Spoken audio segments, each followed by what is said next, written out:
บอสนกพงศกรออกมาโพสต์กลางดึกบอกว่าจบแล้วดราม่าคนลาออกที่แท้เพิ่นมักเว้านิทานว่าซั่นเด้ทักทายสบายดี FC แฟนคลับทุกท่านที่เคารพและนับถือมาพบมาพ้อกันโอ้ยเอาซะเด้อเอาซะดื่นกลัวจะได้มาทำคลิปให้บรรดา FC แฟนคลับได้รับข้อมูลข่าวสารอันที่ฮ้อนแรงเกี่ยวกับวงการหมอลำโดยเฉพาะครั้งนี้เป็นวงเสียงวีหกบ่คิดบ่ฝันว่าศิลปินวงเสียงวีหกนั้นจะตัดสินใจลาลงกลางเทอมคันสิว่าลาลงกลางคัน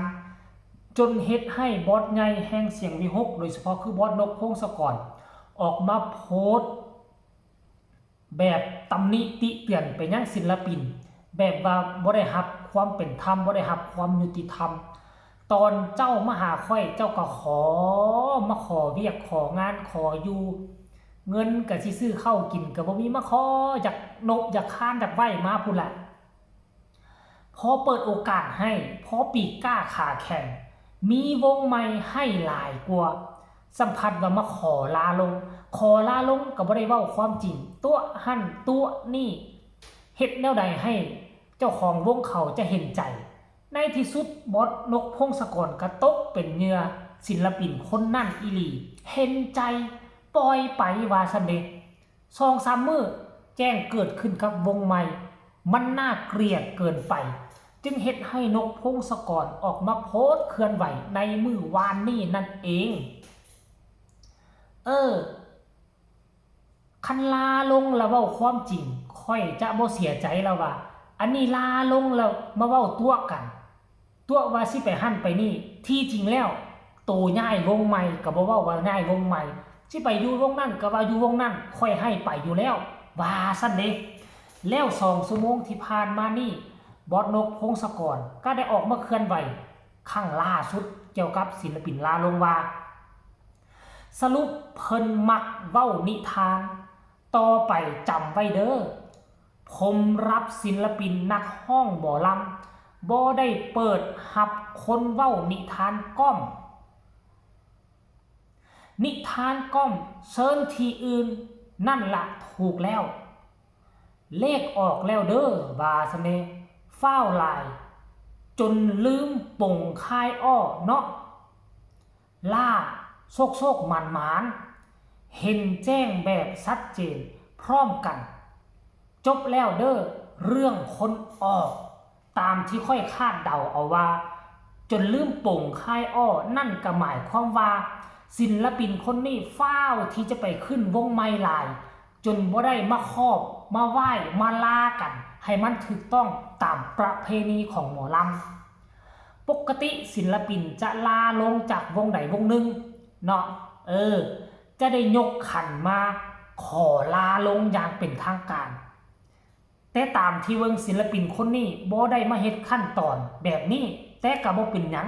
เนาะเพราะว่าบอสนกพงศกรเพิ่นก็คงจะเหลืออดเหลือทนเจ็บใจตอนมาลาไปบ่ได้มาลาว่าจะไปขึ้นวงใหม่มันเสียความรู้สึกแหมทั้งพ่อทั้งแม่ทั้งตัวศิลปินมาลาไปเว้าว่านั่นแหละนู่นนี่นั่นแหละบ่ได้ถึงว่าจะไปขึ้นกับวงใหม่เลยมันเป็นยามใจยามเกียรติศักดิ์ศรีกันแต่ส่วนใหญ่ศิลปิน 99% มักใส่มุกนี่มุกเดียวกันหมดเลยจะบ่ยอมเว้าความจริงว่าตนเองจะไปขึ้นกับวงอื่นไม่แต่ขอบลาแม่ป่วยแม่ไม่สบายตอนนี้ไม่สบายอยากจะไปพักผ่อนปอดสักหน่อยว่าซั่นเด้ลาไป2-3 มื้อเห็นวงนั้นประกาศขึ้นแล้วรับศิลปินใหม่อยากเป็นทางการเปิดตัวศิลปินใหม่เอามาเบิ่งเอาเป็นศิลปินวงเฮาตัวนี้มันก็เลยเจ็บใจซะนะบ่แม่นแต่เฉพาะบอสนกพงศกรไผก็เป็นคือกันหมดรู้สึกเจ็บใจลักษณะคือว่าเขามายามหน้าตนเองเกินไปแต่ว่าบอสนกพงศกรบ่อยากให้มันมีกรรมมีเวรต่อกัน2 ชั่วโมงเลยออกมาโพสต์แบบนี้เลยออกมาโพสต์แบบนี้บอกว่าจบยอมจบจำไว้เด้อเพิ่นบอกว่าเห็นบ่ล่ะเพิ่นบอกว่าเนาะเห็นบ่ล่ะให้แจ้งแบบชัดเจนพร้อมกันจบแล้วเด้อ คนออกขั้นดีแท้เส้นสัญญาพร้อมหรือขั้นบ่ได้เส้นสัญญาน่ะตามกฎบัตรของสมาคมหมอลำไทยก็คือปรับใหม่ล้านถึง2 ล้านบาทไหนถ้าผู้ใดลงแบบบ่เต็มฤดูกาลนะแต่อันนี้บ่ฮู้ว่าบอสนกพงศกรได้เว้าถึงเรื่องนี้บ่เพราะว่าศิลปินบ่ได้เซ็นสัญญากันสรุปรวมแล้วกะบอสนกพงศกรก็คือบอสนกพงศกรยอมเจ็บเพื่อให้มันจบเดี๋ยวไปอ่านคำคิดคำเห็นบังดูคนเขามาคอมเมนต์เป็น100 กว่าคอมเมนต์โพสต์2 ชั่วโมงคนเขามากดไล่ให้น่ะเกือบ 3,000 กว่าครั้งนี่นะผู้นี้บอกว่าผู้ใดบอกให้ได้บุญแน่อยากเสือกนิดว่าซั่นตะบ่ออกซื้อลูกเขาก็อยู่ยากอยู่หลังไม้ว่าซั่นนี่โอ้มีคนอยากฮู้แต่บอสนกพงศกรมาตอบว่าขนาดบ่เว้าซื้อมันก็ยังฮ้อนๆหนๆอยู่บ่เป็นสุขแล้วนั่นน่ะว่าซั่นเด้บอสนกพงศกรมาจากฮู้ทักมาหลังไม้เด้อว่าซั่น